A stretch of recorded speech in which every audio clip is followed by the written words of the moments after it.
Angle correspondant. Angles correspondants ont la même mesure si ils respectent les deux critères suivants. Vic numéro 1. Même côté de la séquente. Alors, les deux doivent être le même côté de la séquente. J'ai tracé une séquente ici en rouge. Même côté veut dire soit les deux sont à droite ou les deux sont à gauche. Une fois que tu détermines ceci, voici Vic numéro 2. Même position sur la parallèle. Alors, ils doivent être au-dessus ou au-dessous de la parallèle. Alors, comme un exemple assez rapide, j'ai placé deux parallèles, une séquente en rouge, puis les lettres A, X, B et Y en vert. Je cherche l'angle correspondant à A. A est à droite de la séquente et en haut de la parallèle. B est aussi à droite de la séquente et en haut de la parallèle. Alors, l'angle A et l'angle B sont des angles correspondants. X et Y sont dans le schéma aussi. X est à gauche de la séquente. Y est aussi à la gauche de la séquente. Alors, critère numéro 1 est respecté. Numéro 2, Vic numéro 2. X est au-dessous de la parallèle. Y est aussi au-dessous de la parallèle. Alors, l'angle X et l'angle Y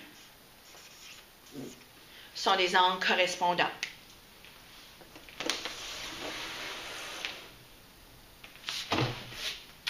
Alors, les dessins vont devenir de plus en plus compliqués, puis tu dois retenir toutes les informations, toutes les définitions jusqu'à date. Toutes les définitions qu'on a vues en classe jusqu'à date. Alors, dans une image comme celle-ci, on donne habituellement au moins un angle. Ici, je t'en ai donné deux. Alors, angle 50 degrés. Alors, observons sa position au niveau de la séquente et au niveau de la parallèle. Alors, angle de 50 degrés. Je vais changer de stylo. Et à droite de la parallèle, à droite de la séquente et au-dessus de la parallèle. Alors, l'angle X est aussi à droite de la séquente et au-dessus de la parallèle. Alors, l'angle X correspond à 50 degrés. Alors, l'angle X mesure 50 degrés. Ici, Y est aussi à droite de la séquente, mais il est au-dessous de la parallèle. Même position que l'angle de 130 degrés. 130 degrés est à droite de la séquente et dessous la parallèle. Alors, Y correspond à 130 degrés, à l'angle de 130 degrés. Alors, Y mesure aussi 130 degrés.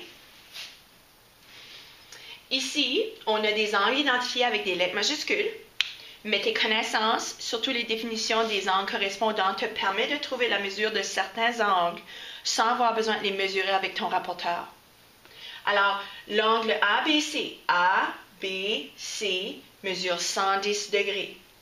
Il correspond à l'angle AGF, AGF, parce que ABC est à droite de la séquente et dessus la parallèle.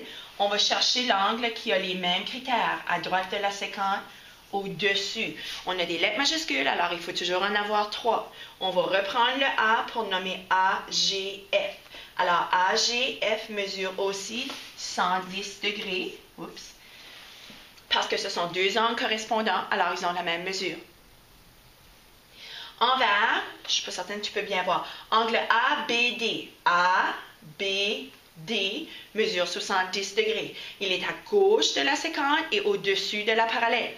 Alors, quel angle est aussi à gauche et au-dessus? On va reprendre l'angle AGE. Alors, correspond à l'angle AGE. Alors, parce que ABD mesure 70 degrés, AGE mesure aussi 70 degrés parce qu'ils sont des angles correspondants.